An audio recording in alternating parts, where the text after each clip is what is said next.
It's all about Culture Kitchen. We're about to have a fire conversation. And remember, you can always stream live on www.spicefm.co.ke and Tupatane on the live, yeah? That's on Facebook and on YouTube, yeah. So right now, so fired up because I have a friend of mine in the building. She's called Gloria Chebet. It's not our first time over here. Yeah, so Gloria, how you doing? Fantastic. You got to set up the phone, the live. You're looking amazing. Asante. Jeez. Asante. How was your day? Dressing good is Yeah. kujiheshimu. Exactly. Kuheshimu watu. And I like how the orange matches the studio. I know it's giving. Well planned. It's giving. So what are your plans for Christmas? Work. Yeah, a bit for of real? it. You're going to have to move closer to the mic. Oh, okay. Yeah, there you go. Does that help? Yeah, perfect. All right, fantastic. A bit of work, a bit of play, a bit of dance. That's important. But mostly just fully experiencing myself. Yeah. Do you think Kenyans are excited about Christmas? For real? I don't know. I think Kenyans are excited about the break. just to take time out. Just I agree. during the holiday. I agree. Yeah. So tell folks what you do. What do I do? Yeah. I am a human intelligence development expert, but today's conversation, we're going to talk about how important it is to learn what it truly looks like and to feel calm. And the angle through which Kev wanted me to talk about is from the nervous system point of view. But beyond this, the things that I do really are the things that really inspire me every single day to wake up, to make sure that I am fully honoring what it feels like to be human and making sure that as many people as possible can get to experience what that looks like. Yeah. I am driven by a philosophy, freedom to play. And I was telling a friend the other day that if you ever see a child alone in a playground, they mostly look very sad. They don't have a great time, regardless of how many nice, cute toys they have. But when you see that child with other kids in that playground, they're always very excited. Yeah. I don't want to be the only child in a playground. So my job is entirely to make sure that as many people can remember what it looks like to play through life. Because imagine kunja uso all through life. What is Umefura. that? Umefura yako yote, umekasirika through life. Yeah. There's no joy, there's no pleasure, there's no excitement, there's only makasiriko, kila kitu inakukasirisha. I mean, there's no play when you're constantly in defense. So it's important for us to figure out what does it look like to activate play, and then to look at life as a playground, and then to cheze. And I can't do that by myself. I need other players in the playground. Yeah, you like people, isn't it? I love people. I mean, that's essentially who we are, right? Yeah. We are social beings, and we operate from a hive, whether we like it or not. And when there's one part in the system that is broken, the entire system is broken. It's true. So if I'm walking around and I'm seeing people really disgruntled, really sad, really hurt, really in pain, a part of me, while I'm peaceful and joyful and all of those, will be drawn towards, I wish I could, I want to, I wish I could. And some situations, it's hard to even know how to extend help because people can easily get reliant on constantly waiting for that help. So then isn't it easier to teach people what it looks like to embody, what it looks like to help, so that you're not asking it, you're embodying it, you're activating it, you're being it. And then from that point, now we shift the entire experience of human experience from constantly waiting to creating. And that's my biggest desire, to create a platform where people can remember how to create instead of just consume and wait and wait and wait. So first of all, I feel like these holidays are just about consuming. I mean, I think that's the problem is that's the structure of how this thing has been done, right? Yeah. Consuming, and we forgot about sacred communion. Right.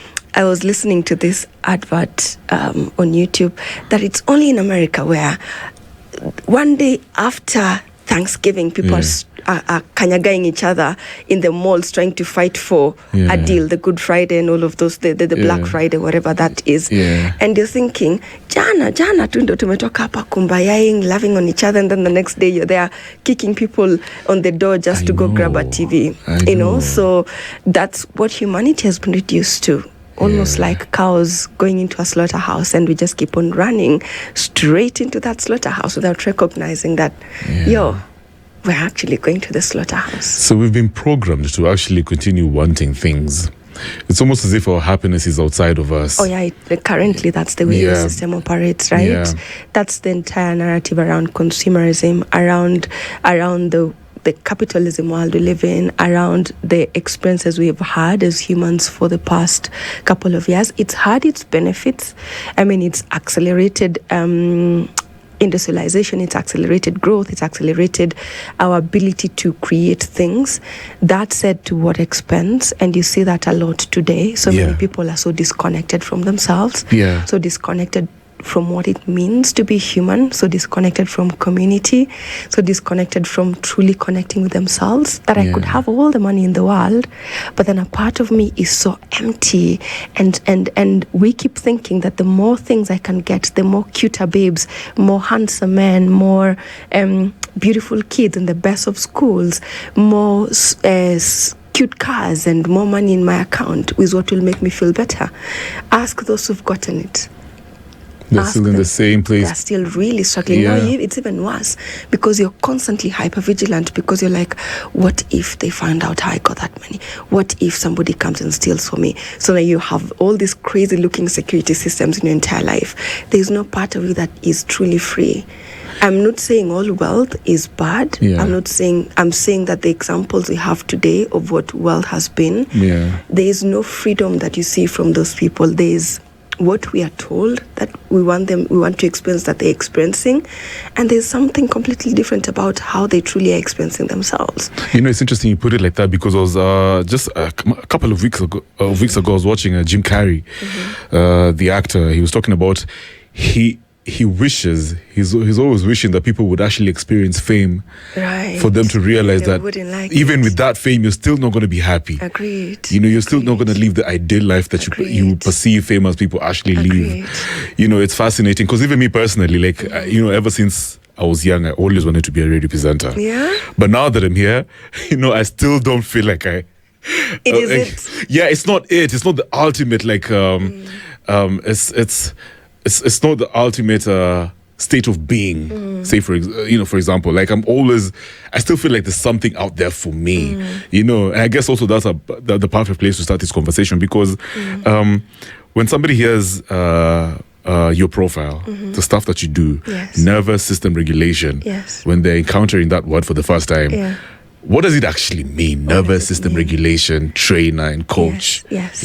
I hear you. So before I even jump onto that, the comment on you, as a child, you've always wanted to be a radio presenter, but then you're still feeling like it's not it. If I was to jump in and give a comment on that, if you allow me, is perhaps the vehicle, the radio presenter, is not the problem. Perhaps it's the content through which you're expressing yourself, or the information that you're sharing that is not coherent, which now we get into the conversation with your true essence, that you speaking to people, meaning using your voice, is something that your heart has always known is important for you.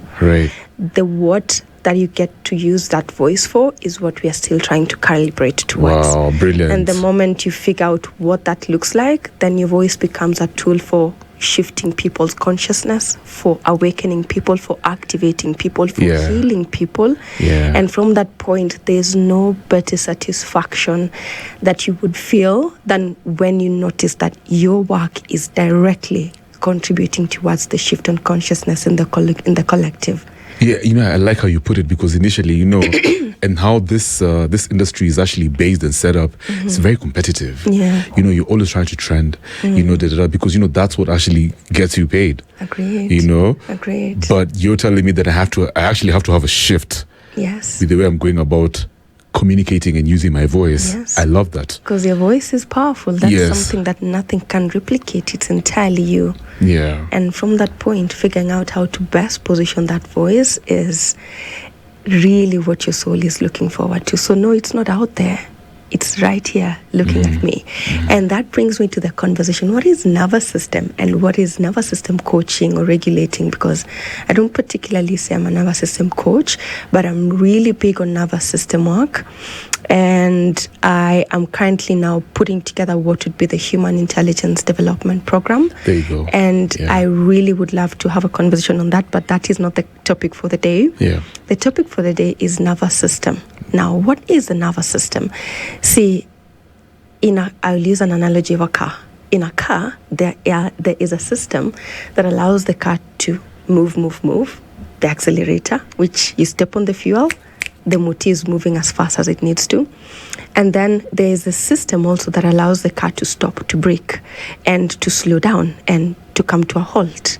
Now, the entire mechanism of what runs that function, the acceleration and the brakes in the body, that is what is called the nervous system. Okay? So it's a function of our capacity to be able to activate, meaning to move, to act, to process life, to be ready whenever there's any danger that can be perceived or real danger, to be able to actually respond to that, and to be able to recognize your ability to act, to do the things that you need to do, to be able to move your body, things like that, right? So that is activated by a part of the nervous system, the autonomic nervous system, called the sympathetic nervous system. It's broken into two branches, the same way brakes and accelerator, two different branches of the motor system of a car.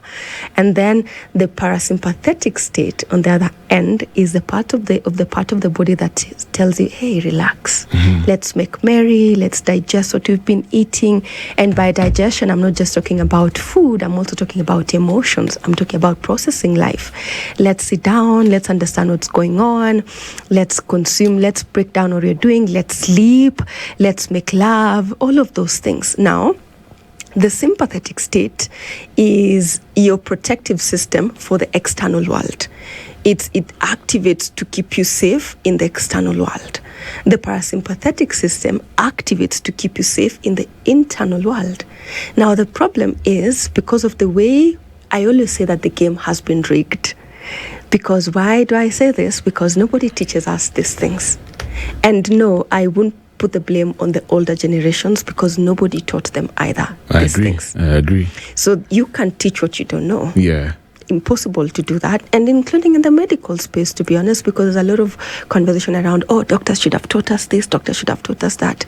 Your mother didn't teach you. How do you expect their mother to have known? And yes, is the system geared towards putting us in certain positions that we wouldn't have certain information? I'm not the one to talk about that today, because I'm here to talk about ways in which you can move forward instead of constantly looking for ways to put a blame, because any single time we go as a society, as an individual, as a community, to pointing fingers, is because we're operating from a dysregulated state of the nervous system. So what is dysregulation? Yeah. So dysregulation is when you're constantly stepping on the ngata, on the mafuta, until the tires are smoking up, and you're not stopping that. And then at the same time, you're stepping on the brakes. Yeah. So you're stepping on the accelerator and you're stepping on the brakes at the same time. That car is not going anywhere. Yeah. The tires are burnt, the engine is burnt, the system is burnt, but you're still busy stepping on both of them chaos. at the same time. It's massive chaos. So that's what dysregulation looks like, is when there's lack of coherence. I know these are big words. What is coherence? Coherence is when your entire system is working in harmony. Right. Is when your mind, your body and your heart ziko mbele iko sawa yote, all of it is working in coherence. For whatever reason, the car analogy system is coming in hot. It's making sense. it's the best way to make it make sense, right? So if mbele iko sawa, it means your field is operating from coherence. So it means that your mind is clear. Yeah. It means that your body, your nervous system, is moving beautifully between unakanyagangata to accelerate the car, and stopping because you've gotten to a corner where there's a car in front of you. Right. So both of these are going together at the same time. So you're either stepping on the ngata or stepping on the brakes, depending on the need along the road. So you're not only on one or on the other, you're on both, but when the need arises. So the challenge is, when we wake up and ushakanyagangata, unakanyagangata kabla uende kulala, you're constantly on a high, and there's no time you're coming down. Uko kwa kitanda, una scroll, unageuka, unatan, unatafuta usingizi, ni saa 9 shit, I have a 6 a.m. Yeah. Oh, I use color language a lot when I'm excited. So good. So, and now it becomes very, very difficult to slow your system down to such a point you'll go on leave to tender holidays like we're doing right now, but uko huko umekasirikia mathe, umekasirikia sis, wife anakusinya juu alikwambia ukuje na manyanya ukasahau, alafu sasa amekupea an earful, you won't stop. I was listening to another guy yesterday when I was walking somewhere, unafaa kukaa kujua kama mwanamke. I'm like, And the truth is, it's impossible to be able to know how to really become if that is not a state. Because some people imagine women are very stoic. Yes. Like you can always handle your emotions regardless of the pressure out here. Apparently, you should be able to figure that stuff out. Apparently, it's written on your faces that you should come unajua ku manage your emotions. I mean, that's true. If we were given the tools from the get-go, in fact, I was telling a psychologist at an event over the weekend that this entire industry, I mean, please forgive me, any psychologists out there, was created to solve a problem that somehow doesn't seem to have a solution, right? A long-term solution. It's created in a way that we get dependable on that system. Oh, interesting. But the truth is, if we were given the right tools from the get-go, we would not have that industry. So it wouldn't have existed. It's true. So do you think there's permanent solutions to these things, to all these problems that we go through? For example, you said there's the sympathetic and the parasympathetic. Yes. The parasympathetic, can you actually find permanent solutions to them? I think you can find coherence, you can find balance, you can find a state called homeostasis. And that can be achieved by anybody. Wow, I'm thinking it's a very complex solution, but I know you're going to say it's simple. Now, my question to you is, ask me. How do you know that, okay, fine, I'm out here trying to regulate my nervous system, but at the same, what's the difference between actually regulating your nervous system in a positive way, but at the same time you're suppressing your emotions?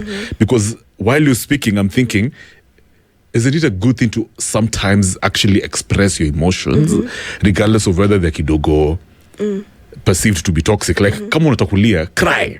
You know what I mean? Yeah? As opposed to trying to suppress all these emotions. Yes. So what's the difference? How does it look like? Let me tell you. I use this word. Actually, minor. The truth is, if you're operating from a regulated nervous system, you will express your emotions. Oh, interesting. Really boldly. Okay. And the truth is, all these emotions that we deem as negative, all of them, anger, sadness, sorrow, grief, you name it, the list is ongoing. All of them, they are perceived as negative because we've assigned that to be negative. Correct. But they are not. Sacred anger is powerful. Sacred rage is powerful. Sacred anger, I like that. Sacred grief is powerful. Yes. But when it's operating from an ego-operated timeline consciousness, meaning you're coming from separation state, then instead of using those emotions towards expanding, elevating yourself, you use them to destroy, distract, and hurt yourself. And that's when now even speaking, sharing, expressing those emotions can be perceived as bad. And we come from a timeline where expressing emotions was when unaliaje kwa ofisi and things like that. When I'm soft, when you see a guy trying to express the emotions, you're a sissy, things like that. And that's really, really terrible because that is shaming. And shame is a really terrible state to be in because that's social construct of where we get to operate. Shame is a very social emotion. It requires you to put me in that position to express something in that particular state for me to feel that way. Otherwise, if I'm coming from a regulated place, you'll express to me something that I would have perceived as shameful, and then I'll be like, you know what? I see that. And I understand. I might not truly comprehend what that means, but I understand that it was important to you to behave that way in that particular moment. So there's somebody listening to you right now, bouncing off that word, dysregulated. Yes. What are the signs that they can look out for to tell that either maybe a friend of theirs, the family member, even themselves, they're actually in a state of dysregulation? Okay. They're dysregulated versus being stressed. Yeah. Oh, so first of all, just stress in on itself is the biggest cause of dysregulation. Stress. Okay. And let me add a caveat to that. Excess stress. Because there's a level of stress that is healthy to have in your system. The same way gym will stress your muscles to grow and all of those things. But living in a state of continuous stress, that will automatically create dysregulation. So what does that look like? It looks like your inability to handle conversations. It looks like constantly cutting out people. Mtu akikwambia kitu umekasirika, umemcut out. It looks like your inability to actually receive feedback. It looks like your inability to actually sit and experience your emotions. And most of us are from that particular state. It looks like health issues, any form of health issues, from headache to cancer to whatever it is. That's a state of dysregulation. It looks like fearing things constant. Oh, naogopa cockroaches to naogopa, I fear of the unknown, whatever it is, that is dysregulation. It looks like any form of habit to soothe. It can be eating too much. It can be drinking too much. It can be working too much. And there's a lot of people, especially guys who are a bit self-aware, who are operating from deep functional freeze state, functional states where they are dysregulated because they use their jobs to escape themselves. I can imagine. Yes, I believe that. Yes, to escape themselves, to escape reality, to perform. It looks like people pleasing. It looks like kissing ass. It looks like constantly being, you wanting the whole world to know how you're sad and how you're hurt and know how you're really going through it, but not doing anything about it. It looks like going to the streets and fighting and screaming and tearing things apart without actually taking accountability for your actions. It looks like not taking accountability for your actions. It looks like ignoring things that are important to you. It looks like there's so many examples as to how dysregulated state appears. Let's talk about the solutions. The way we operate through life right now. I think it's what Nime mentioned. It looks like kiberiti. I have anger issues. It looks like I'm an introvert. I'm an extrovert. I don't move beyond these boxes I've been put in. Gloria, you know, while you're speaking, you've put all of us in that box. We fit that category very well. Sadly. Some of the things, those are some of the triggers that we have to be in that state of dysregulation. Now, I'm thinking, Kenya right now as it is, I've heard that most of us are in a state of apathy. There's so much chaos. So much. Yeah, the future is not certain. When you go to work, it's very insecure. No one knows how their future looks like. Relationships, you know what I mean? Alafu pia, the economy is kidogo in a volatile state. You know, relationships are not so, solid these days. People are not committing as such. Like you said, it's pretty much very chaotic. But at the same time, we're talking about the ability to intentionally stay chill, to calm down. So you're saying this is actually a skill people can learn. Oh yeah, it is. It's not just a mood. It is. Let's talk about that, because I'm here trying to find the solutions, and I gotta be real. You see all those things that you're talking about, being in a state of being dysregulated. Let me tell you, this thing has hit me so hard. Yani Paka, I was so excited about having you here. Yeah, and I'm trying to make sense of my life, especially now that I'm getting to 4th floor. Yes. I feel like if I don't get a hold of my life and my body, I might not be here for too long, right? Because there are too many triggers. Yeah, a lot of stressful things, and I can personally feel the effects on my body. Yeah, so for people who relate to what I'm saying and to what you've just said, how can we intentionally stay chill, to calm down? Yeah, as opposed to just being, being on the floor and just and thinking being relaxed and calm is just a mood. So how do we go about it? I'd like to say that I wasn't always in this state. It's something I learned as well, but I didn't learn because somebody offered me the information and I was like, oh really, I can learn it. At the time when I learned it was because I was coughing blood. I was about to die. What? Yeah, thanks to COVID.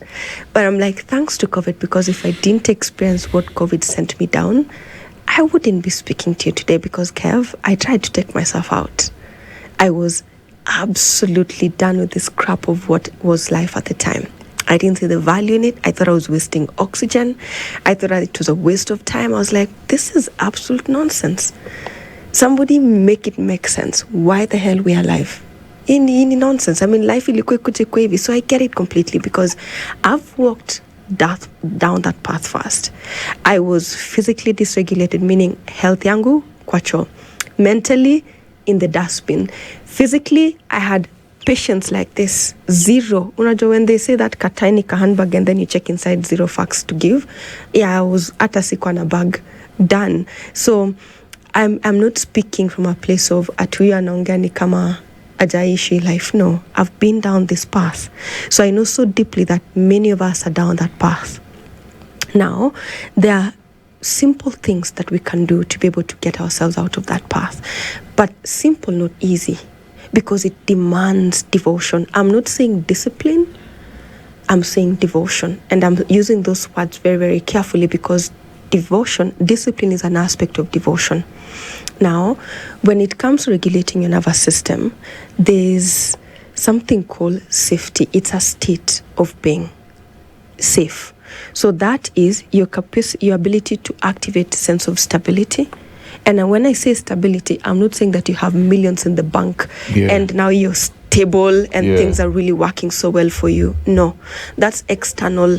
That's an external source of your regulation, but which will always break down and show you things in your face, okay? So there's S under safe is stability, A is awareness, and then B, F. F is frameworks, and then E is capacity to expand, because it's one thing to be regulated, it's another thing to stay regulated, and another thing to expand from regulation. Now, to regulate, there are 3 key aspects of you that needs to be in alignment, but we'll start from the first one. So the body has to be coherent. The mind has to be clear, meaning your level of consciousness has to expand. So knowledge is paramount in this level. And then your heart has to be open. You cannot maintain a state of coherence from a closed heart. It's impossible. But then at the same time, because we are a complete cycle, none of those systems operates independently, which is why you'll probably do a lot of mental health, mental expansion, mental shift in identity work and things like that. Yes, it works until you get a proper hit in your life. Mtu alikufa, something hard hits you, and then you back to the things that you used to do to soothe yourself. Smoking, drinking, sleeping around, partying all night, because then your system is back to shock. Now, building a nervous system capacity for regulation requires that you actually get to work with the body. That's the foundation. Why? Look at it this way. Working with the body is working with your brainstem. The brain has 3 regions. The last bit kukunyumanate your brainstem. Then the mid part is the limbic system, which is the emotional brain, which is the seat of the autonomic nervous system as well. And then the front part of the brain, which is what is highly developed in humans, is now the neocortex. As a front office is the ability to process, see life, be present, stay calm. It is centered here. Do you know how much time we spend here in the front office as humans right now? 5% of our time. That's less, isn't it? That's your entire day. 5% of your time is when you're conscious. What? 5% of your experience of a day is when you're conscious, is when you're present. And that would look like when you're peeing, when you're pooping, when you're doing a task that requires you to actually small use your brain, because the rest, your system is repeating things that it knows. Either la kwa nini hata Nicole na nilijua tu. So your brain goes into the limbic system, which is where we spend a lot of our times. I agree. And then you end up you're repeating stories. You're repeating the same nonsense you've been thinking about since you were a child. Coming up in different versions.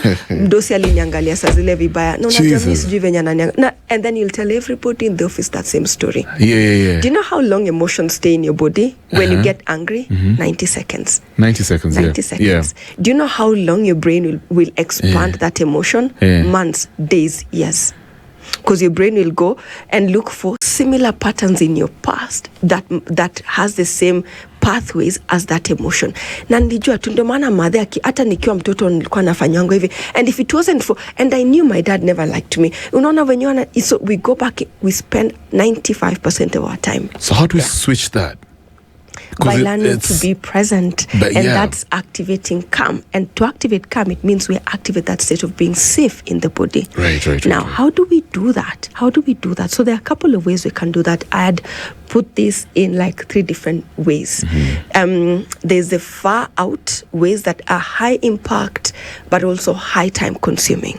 There is the mid bit of exercises that you can do that are high impact. All of them are high impact, but then also less time consuming. And then there's the far closest in that are high impact, and then also in time, very kidogo. We can do a quick practice together. I mean, why not? Yeah? Am I going to have to move from this seat? No, just sit straight, yeah? And then your feet firmly on the ground. They are? Yeah, good. Just relax your body. So, what you're going to do first, I want you to, in your mind, just while looking at me, you can close your eyes, focus on the pressure between your seat and your bummies. Can you notice that? Yes.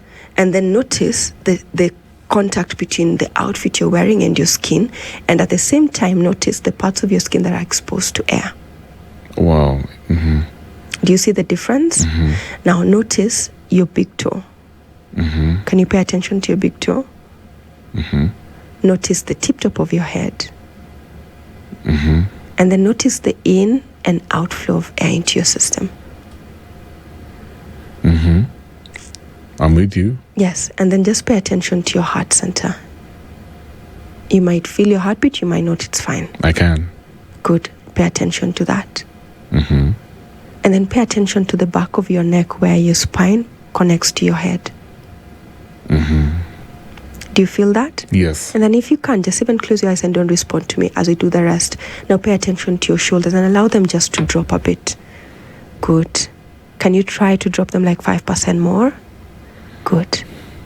Try to relax your tummy. Maybe you've kazad your tummy and your seat muscles. Allow them to drop and allow your tummy to bulge out. Relax. Now pay attention to the left part of your brain and then shift it to the right side of your brain. And then pay attention to the right knee, to the right elbow, to the front of your brain and the back of your brain. And then pay attention to air again coming in. Notice the cold air and notice exactly which part of your nose you feel that cold air and which part of your nose you feel the warm air as it comes out. And notice even the way breath teaches us, it doesn't hold on to anything. It doesn't hold on to the inhale or the exhale. It just flows.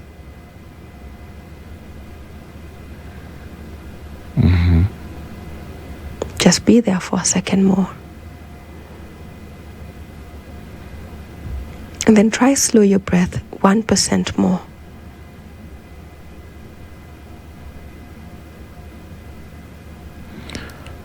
All right. How are you feeling? Very present. How are you feeling in your mind? I feel very calm. Right? That was very meditative. That was. It is. It's almost as if nothing else existed around me. Exactly. Yeah. And what you just did, you've paid attention to yourself. That was Most of the beautiful. time, our attention is on everything else but ourselves. So there are very many cute little experiences out there about nervous system regulation. But the one that I always will bank on is your breath. Now let's play a bit with breath a bit now. Now close your eyes as well, because the more you close your eyes, the less stimulation you get from the outside world and your focus goes inside. Now I want you to count your breath to 4 and then count again to 4 as you breathe out. And then inhaling for count to 4. Exhale for count to 4. Now, one of the most powerful tools for activating the parasympathetic nervous state is extended exhales. So let's try and do that. So now, to be able to do that, I want you to imagine as if breath is coming in through the base of your throat. So it will sound like an ocean making a sound. So it will sound like... And then exhale in that state the longest you can.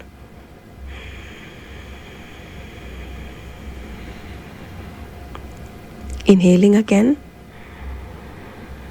Inhaling from that point as if the base of your nose, and then exhaling. Inhaling. Exhaling.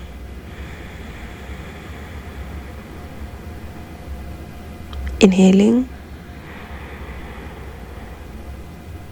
Exhale.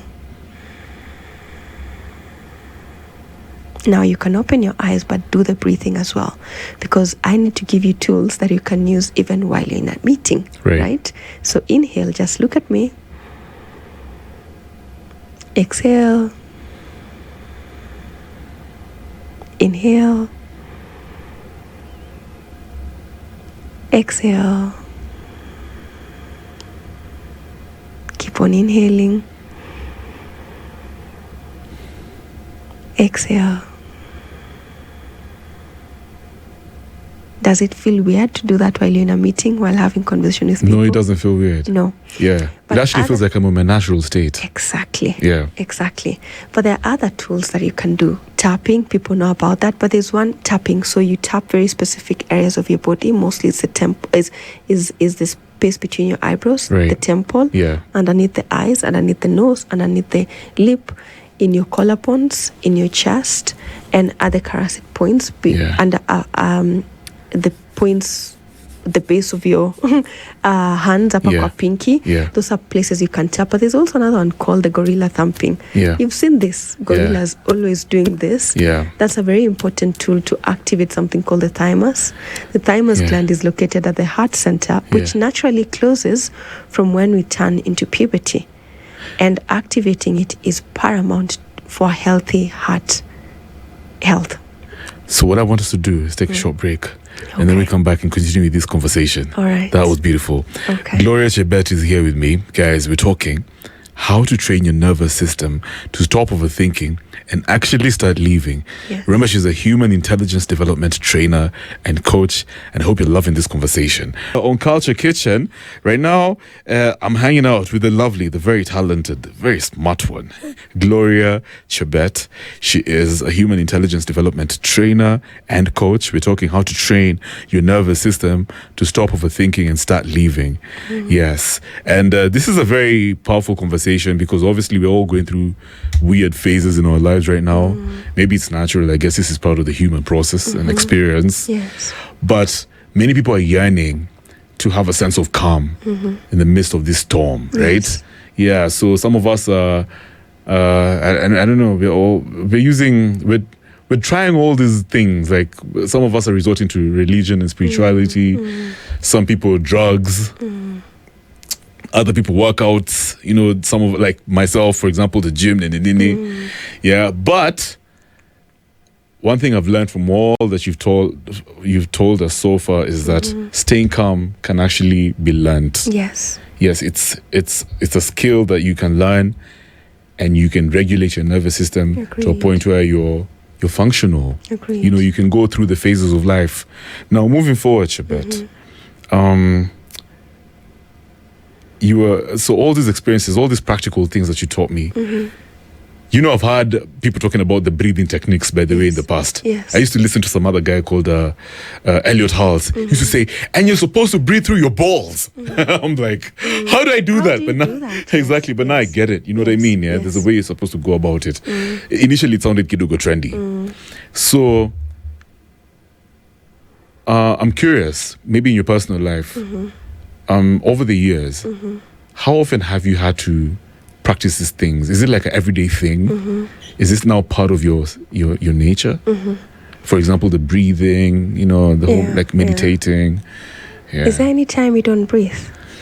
Is there any time you don't breathe, Kev? Of course, there's no time that I don't breathe. You see, the thing about regulating our nervous system, let's start with the fact that there's a conversation I brought up earlier when we went on the break, about the fact that kids, as children, you and I, were born knowing how to be and stay regulated. We did. And kids' cries communicate different things. If you keen enough and present enough to listen. You'll know a cry for wet pad, a cry for hunger, a cry for sickness. You'll know all of those things. But the truth is, because our system is encoded with data from 7 generations past, it means that our DNA, the way it's expressing itself, it has capacity for the worst of human experience and the best for human experience at the same time.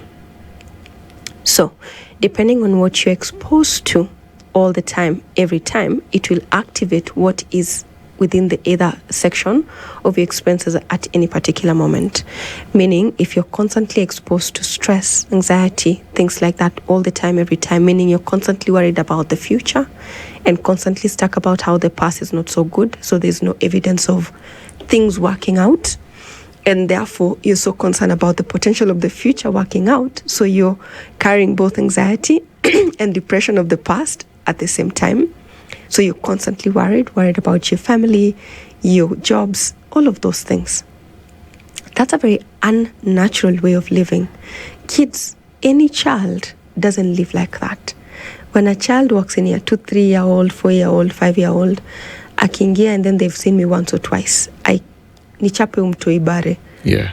Atakasirika, atalia, atatoroka, and then after a while they'll come back and be like, "Hey, Tata Chebi, hi Kev, will you forgive me? Did I do something wrong?" And that and the other, and then they moved on. Kev, I come across the table right now and kweketu bare. We are suing somebody at this point. We are fighting. Yeah. Why? Why is our threshold for navigating and processing things this much, yet for a child is like this much? The truth is, when we were born, we knew how to regulate ourselves. But then because of experiences that we've gone through life, it has sent us closer and closer and closer to being constantly vigilant of what could possibly go wrong. And when we are vigilant of what could possibly go wrong, it means even our breath shifts. What would that look like? Humor me, Kevin. Imagine saizi you hear, and for real, it's like a gunshot or something like that, or a bomb, or guys running because there's, for whatever reason, to Mombasa Road, a lion found its way into the office, or there's a snake. If you shtuka good one, Ebu, show me how you'll shtuka. I'm like, what? Right? What's You've that? seen what has happened? Yeah. Your shoulders are My shoulders, standing. Okay, good. Now I want you to take a deep breath in, a proper deep breath in. Able to do that? Notice what is happening to your shoulders. Yeah. What has it done? They kind of raised, they went higher, chest pier. Agreed. Yeah. So, the way you're breathing and the way unashtuka, do you see it the same? So every single time you're breathing, you're constantly telling your body, listen, right now we are breathing, even when you think you're calm, even when you think you're at peace, even when you're making love to your partner, even when you're yawning, even when you're speaking, chilling in the forest, walking somewhere, regulating or grounding or nature therapy, whatever it is. So constantly, the data that your body is receiving is one of dysregulation, regardless of how much you perceive you're woke, you're regulated, and you're activated. Even when you're gymming and you go to the gym, lift weight wrongly, what happens to your system? It breaks down. I get an injury, Good. Yeah. Breathe wrongly, same story. What? So you're being told breathe from your balls. The point is, there's a yogic practice for deep breathing. I have a tool that I activated in my practice I call 360 breathing. And beyond that, there's also 6 in 60 at 360. Now, 6 breaths in 60 seconds and complete full breath, meaning your breath inatoka kwa the base of your tummy, inapanda all the way up, and the rest of your body stays as still as possible. I'll take a deep breath in. And then you can tell me add as much as I can possibly do. Okay, 5, 4, 3, 2, 1. I'll take a deep breath in. I add more breath. Add more breath. Add more breath. Add more breath. Now notice my neck. Notice my shoulders. Did they move? Is there any nerve here, muscles here bulging out? The truth is, if the way we are breathing is wrong. That's how I started earlier by saying the game has been rigged. Atwendi mahali. You can do all those nervous system tools that are out there. But for as long as the one that you need 24/7 is unatumia gym vibaya, then you will do it for a bit. You'll feel the dopamine hit. You'll feel the calmness. Yeah. But then it doesn't give you the impact that it could possibly give you if you're starting right. So let me ask you something. Our bodies as they are right now, these are pretty much a physical manifestations of all those things that we've been going through, that even our past generations, from what you just said, have been going through. All the energies that they've experienced. They have manifested in who we are today as we are. So if you are dysregulated, it's a manifestations of all these other things that you've been accumulating in your body. Three things. Your ancestral stories, your own personal life experience in this lifetime, and ancestral also could be your other experiences in other life. It could be when you're a child, it could be your future life that you're yet to experience. Science told us that our gut instinct is actually a potential future that we feel before it arrives. There's studies on that, not my words only. And then it could also be your soul's key lessons and learnings.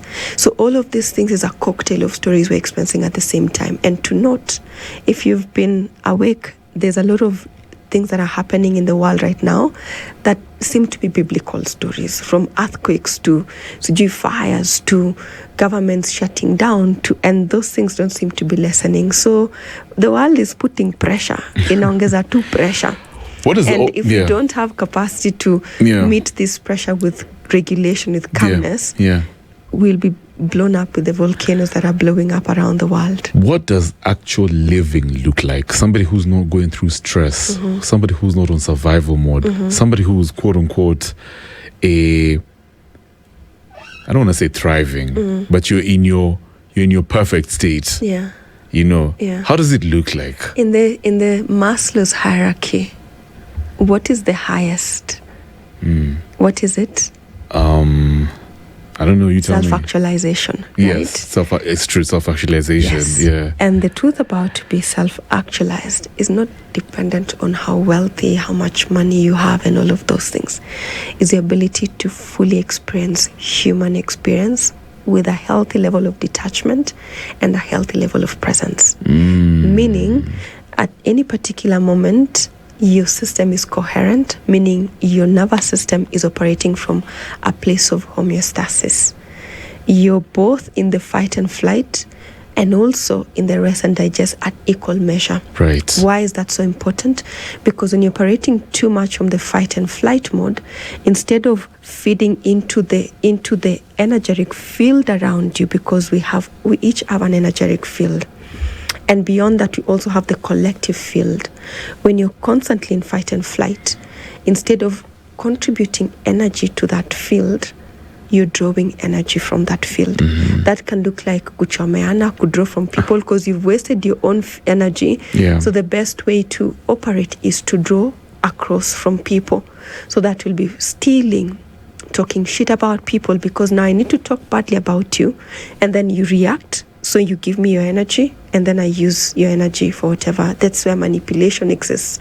That's where taking advantage of people exists, and all of those and the other. But if I'm coming from a coherent field, you will walk into the room and people will be like, wow, nasikia tu kumongelesha. Something about her is very calming. Something about her presence is really, like, I just want to be her friend. There's something about these people that just makes you want to experience them.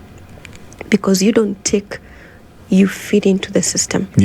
Now, the next bit about this is your mind is clear. Now, we have a lot of conversations right now about the fact that AI will take over the world and things like that. I don't believe that. I mean, there are two timelines we're experiencing right now, one of survival and one of creation and expansion. Depending on which timeline you're in, yes, AI could possibly take over human experience. And then the other, AI will become a co-creative tool in the human experience. It can take over. But when you're operating from a level of consciousness that is in survival, your mind is constantly filled with what, coulda, shoulda, woulda. When you're coming from coherence, your mind is clear, legit. Unakumbuka when you felt like you're in a trance, the way you felt at peace. Yes. Now imagine living from that state. And it's like actually something you can do day to day. Yeah, you wake up and that's where your mind is. Yeah. Something happens, it takes you out into trying to process it, and then you're back. The beauty about those exercises we do are simple, especially regulation, especially getting your body to be regulated, is this. The effect is up to 6 hours. Okay. So the more you do them, Yeah. for example, if you're constantly conscious of your capacity to be regulated every minute to the minute, your 6 hours it banks on each other, because if you're doing it every hour, I mean, you can imagine it's cumulative.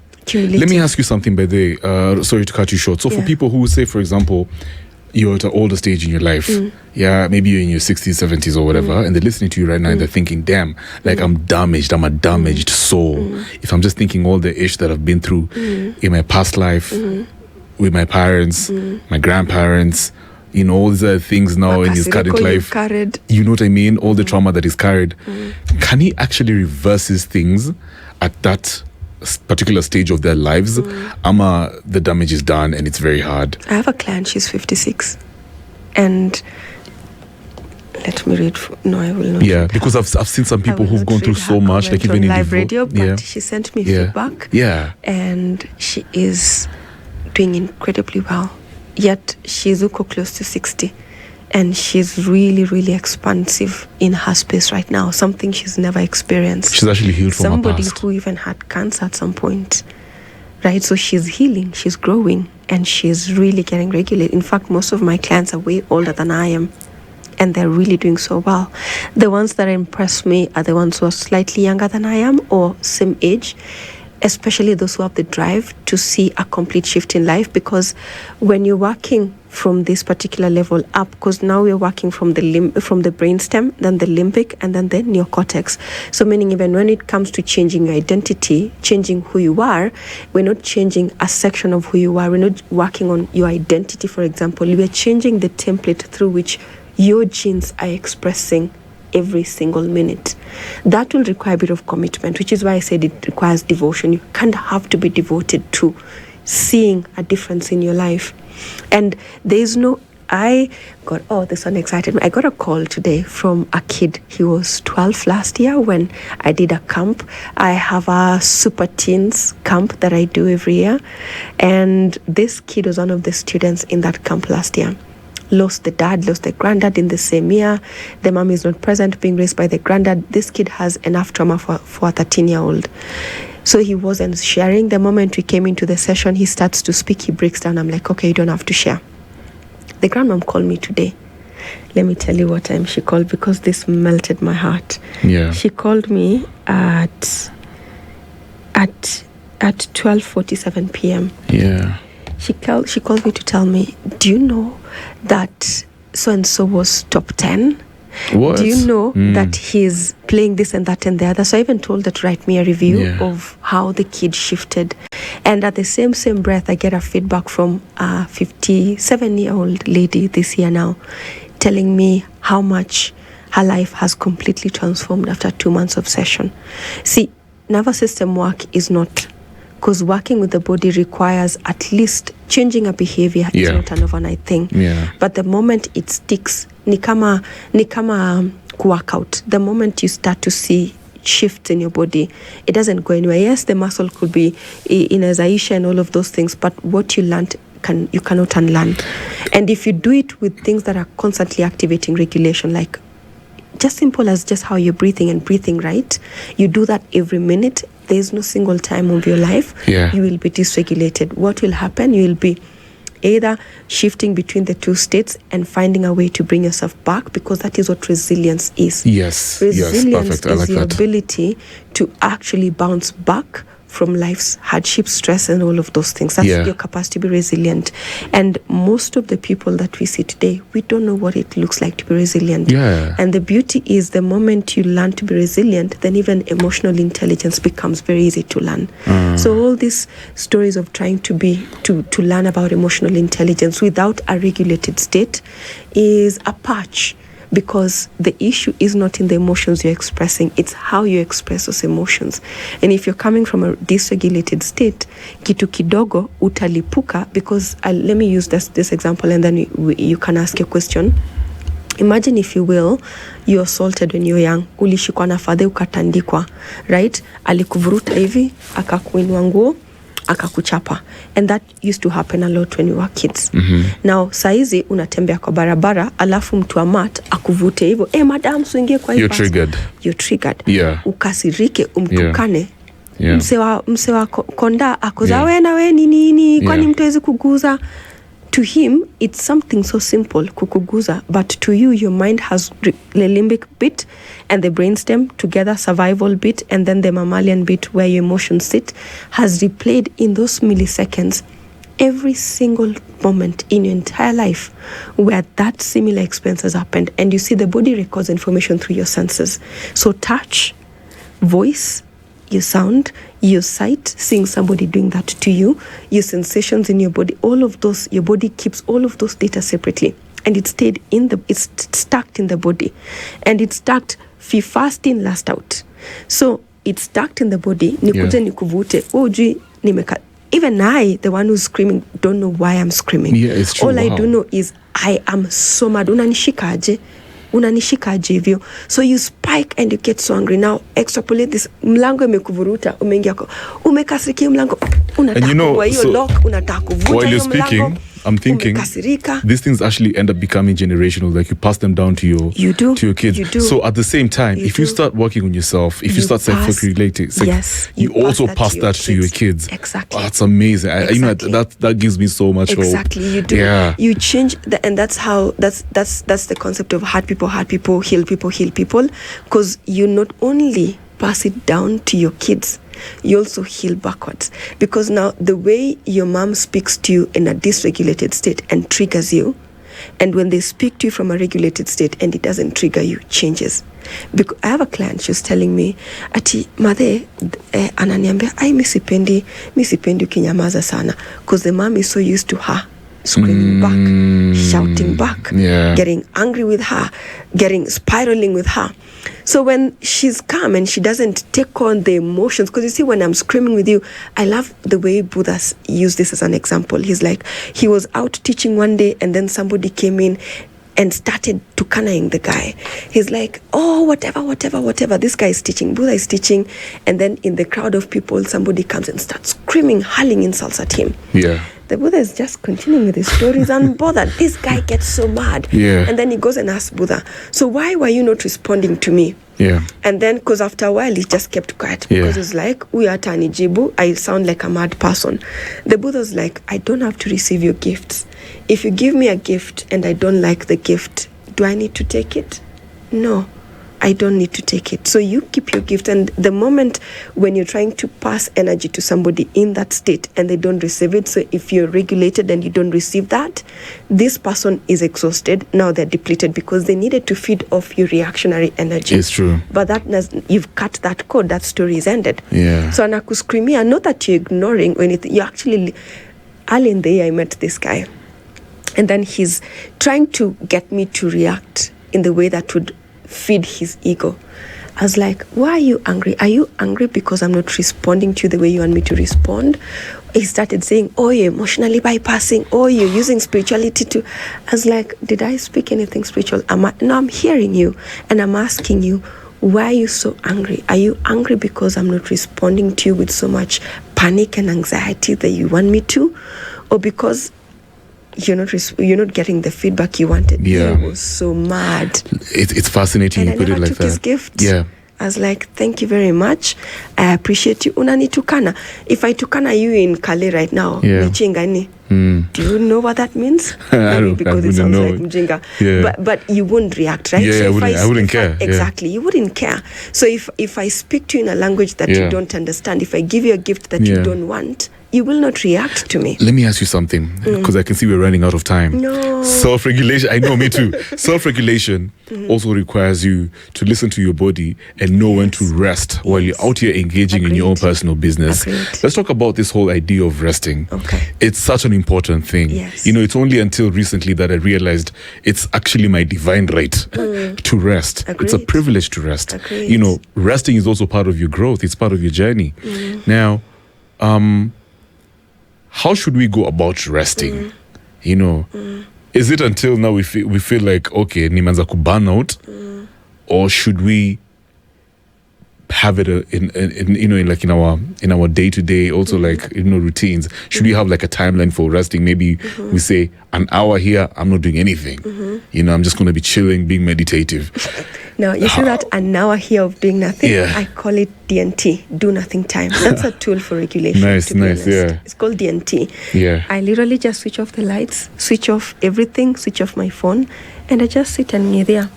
Because boredom is such a powerful tool for activating creativity. But right now we want to kill boredom 24/7. But that is very different from rest. Very, very different from rest. Now, you've mentioned burnout. If we are coming from a regulated state, I promise you, no concepts of burnout don't exist. Oh, interesting. They don't exist. Yeah? Burnout exists because we are dysregulated. We have pushed our system so far to the end until it's like, I'm out, bye, check out never. And it's gone. So your system shuts down, your mind is on constant rolling and rolling and rolling and never slows down. And guess what? Your heart is shut. Closed off. And research right now shows that the biggest causes of cardiac issues is stress. It can be, I like to use this example when I'm doing my coaching program, that our stress levels as a child, our capacity to handle stress is between 0 to 1. That's why akigongo, kimslap, atafika kwa 2, arudi, afike kwa 4, arudi. But normal grown-up versions of us, our stress level normal is at 4 or 5. So already we are spiked.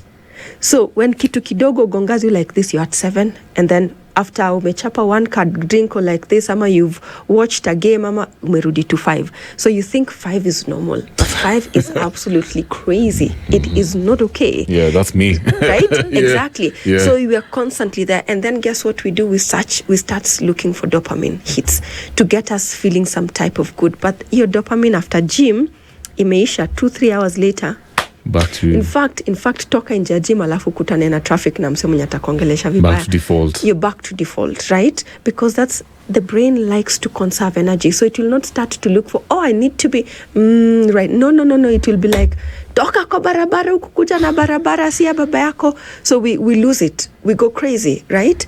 So the important thing to recognize here is this: when we're experiencing burnout, that is a signal, a smoke signal, like it's the worst. Like that's where your body is now getting to limit, because past that is physical sickness, shutdown. And the bodies are so creative, because I will invent actual disease to get you to stop working, to get you to slow down. Yeah. I will literally make you sick. The body will resort to the best way for me to actually get time to recover is by complete shutdown. What does an ulcers look like? I think that will work for you. Or what does an IBS look like? Actually, I think a cancer is a better one for you. But I'll take pills. Yeah, yes, exactly. Go back to the grind. Exactly. Matai makuna. Hey, man, I need to chase the bag. Exactly. When you're operating from a regulated state, the parasympathetic state's role is rest and digest. Oh. Literally, that is the function of the parasympathetic nervous system. And there's a very specific highway in this particular nerve highway that is important for activating our capacity to rest and digest. It's called the vagus nerve. That's a whole different conversation. Now, that vagus nerve, kazi yake ni kuactivate vitu kama oxytocin, vitu kama endorphins. Endorphins is your body's natural medicine, your ability to heal yourself, which is something I went through. Healed, I talked about it last session. Healed endometriosis, things that have killed people. Healed fibromyalgia. Got myself from 120 something kgs to what I look today, which I think for I look very real cute. Yes, 120. I know. plus, Very right? impressive. And then IBS, gastritis, all Yeah. of those things. Some of this fibromyalgia. I was coughing blood because of COVID, and I stopped taking medication. I was hospitalized. I had ADHD, you know, the way people, I have ADHD and things like that, and it feels like a badge of honor. Procrastination is shame, and that's because of, perfectionism is shame, and that, how many people do you know, I'm a perfectionist? Yeah, they're like, I'm carrying shame all over, and I'm trying to tell the whole world. That's what perfectionism is. I like how you put it. I think so too. Yeah, that's exactly what perfectionism is a child of shame, right? So I'm there telling people, oh, I'm a perfectionist, so please, like, I used to be that way. And the truth is, you cannot fully operate life from that point. You will get to burnout. But when you activate regulation, Kev, nobody will tell you to rest. Your system will no longer comprehend nonsense. It is wired in you. When you're in places where your body is like, no, I promise you, hautambiwa twice. Let me tell you something. Hautambiwa twice. You know, you go to a point where just a couple of months ago, I couldn't take it anymore. You know, I was ignoring what my body was telling me. Yeah. But ilifikele point yenye, I knew very well, if I don't respect what my body is telling me, I'm gonna pass out. I'm gonna die. Yeah. And I chose to literally isolate some people permanently. I don't care because they don't, like we were talking off air, because I'm not in the vortex when I'm in with these guys. I'm in a state of anxiety, yes. tension. My body is full of this weird feeling. You know, I'm in fear. Your body is never exactly wrong. It is never wrong. And the body's never wrong. And you know now, one thing that I'm learning is now I've got to be intentional with self-regulation moving forward. You have to. Yeah. Because the truth is, when you're operating from dysregulation, you don't even know who are safe people and who are not. Okay. Until it's bad, and you can be like, vibe senye mistaki. But sometimes it could even be your girlfriend or your boyfriend or your your boss or your co-workers. Yeah. And sometimes especially co-workers. And sometimes and sometimes it could be they're safe for you, but because they're telling you things that you're not in a state to receive, they're a problem. So you shut them out. You avoid them because they're telling you things that you'd rather not deal with. What if you're the danger?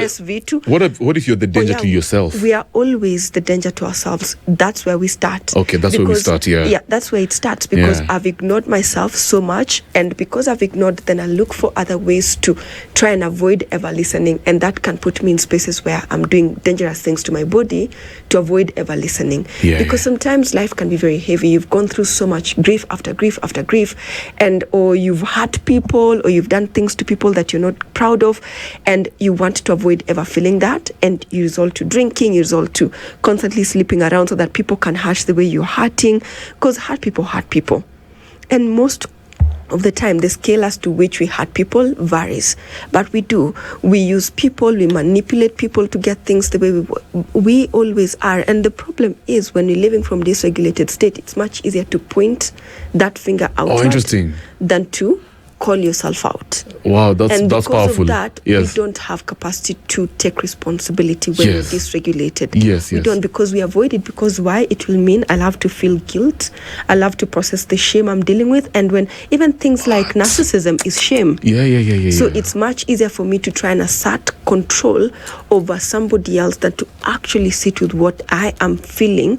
Because when I do that, it would mean that I'll have to look at myself in the mirror and, God forbid, I call myself out, right? Gloria, I'm going to have to cut you short. Okay. And I hate it because you're dropping bars, and I love the engagement online. Somebody's listening to you right now, very briefly. Yeah. And they are in a state of chaos, distress. Yes. You know, they don't know what to do with their lives. Some of them have even contemplated suicide for whatever reason. Right now, it's 8:35. What should they do? First things first, I was there to the point of not contemplating, actually attempting. And I'm very grateful for my bestie at the time, because she sat through with me through the night when that happened. And I'm going to tell you this. You're not here by default. You're not here because aufai kuapa. If you want to take that route, nobody can force you out. But I can tell you this. There's so much beauty to life if you allow yourself to. So right now, before you make that choice, slow down, focus on your breath. If anything, I have this lady, she came in for discovery call. She drinks herself to sleep because she couldn't sleep. After our discovery call, not even sessions, she wrote me an email. She's like, since our session, I don't need to drink to sleep. Yes. I just focus on my breath and I doze off without even knowing. Oh, wow. Just focus on your breath and the world will figure itself out. Because guess what? The being, the divine source that brought you here, I promise you, ikona plan ya venye itakutoa hapa safely. Yeah, I love it. And the only thing that you get to do is surrender the desire to control your life. Yes. You don't know tomorrow, neither do I. I want you to repeat what you just said. The divine intelligence that brought you here. Exactly. Proceed. The divine intelligence that brought you here has a plan for how to get you out of this place. So don't try and force yourself to figure it out. Surrender. Before you go to sleep today, be like, hey God, listen. Now usimongeleshe nika una beg, by the way. Don't go there begging, oh please tusaidie baba kitu nakufa. That's survival mentality and survival prayer. And that expands your vibration because your emotions and your thoughts are deeply, deeply electric, and emotions are magnetic, and your nervous system is the regulator, is the tuner that determines what you're calling out and you're bringing in. So even if my prayer is like, akibaba tunaomba tusaidie sisi wako safe, and you're there praying as if shida zinakukumba zako zote and you're telling God all of your problems, the divine intelligence is like, okay, what I'm hearing is mashida zinakukumba, so you want more of that? Bet. Oh my Shika. God, Jesus Christ. Because that's the vibration you're sending out. Yeah, that was me. Yeah? So that's what you're telling the universe. You know, that's how I used to pray. No, relax. In fact, one of the best practices you can do right now is, I want you to focus on your breath, and then if you're anything like I used to be, feeling elevated emotions can be very difficult. That is joy, peace, gratitude, compassion, all of those things, empathy. When you're coming from a dysregulated state, even being empathetic is hard. We go there so quickly. And we even celebrate when people it's called Schadenfreude, if I pronounce that properly. We celebrate when people are hurting. Hata ni vizuri huyo mdosi aliumia, unaona kuishi Karen, kwani ndio ni vizuri aliumia. You know, we get so happy when people get hurt because you're like, because misery loves what? Company. Exactly. Yeah. So right now, focus on your breath, and then just put your awareness on your heart center. And in this moment, even when there's nothing to be grateful for, just, I'm grateful for my breath. And in this moment, I am deeply grateful for my breath. And say that until you deeply feel that gratitude rising in your system. Feel that thankfulness rising in your system. Even that desire to take yourself out. Because that divine intelligence in on itself knew at some point utatry kufanya hivyo. So there's nothing wrong about what our experiences has been as humans. Nothing wrong. There's no bad or good until you assign it that way. Okay. So you're not bad for the things you've done. You're not bad for the things you have experienced. Yeah. They don't exist. Are there And then once you felt that elevated emotion from that place, now tell the divine what you desire to experience. Okay. Hey, I am grateful for what has been my life. And right now, I wonder, what would alignment look like? What would peace feel like? What would joy feel like? What would compassion feel like? Because the brain likes questions also.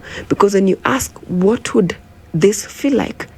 It will look for ways up and down to try and bring you reality that will prove to you what you're asking for.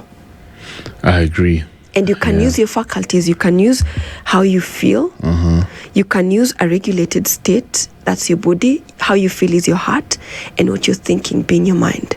So before you take that step to take yourself out, please reach out to me. My socials are available. I am Gloria Chebet. I love that. You can try and reach out to me. I love that. If and when I do have capacity, I promise I will respond. Are there any resources you'd recommend for guys to read or probably watch? Are you on YouTube as well? I am on YouTube. I am Gloria Chebet. I am on socials. I am Gloria Chebet. Same across different platforms.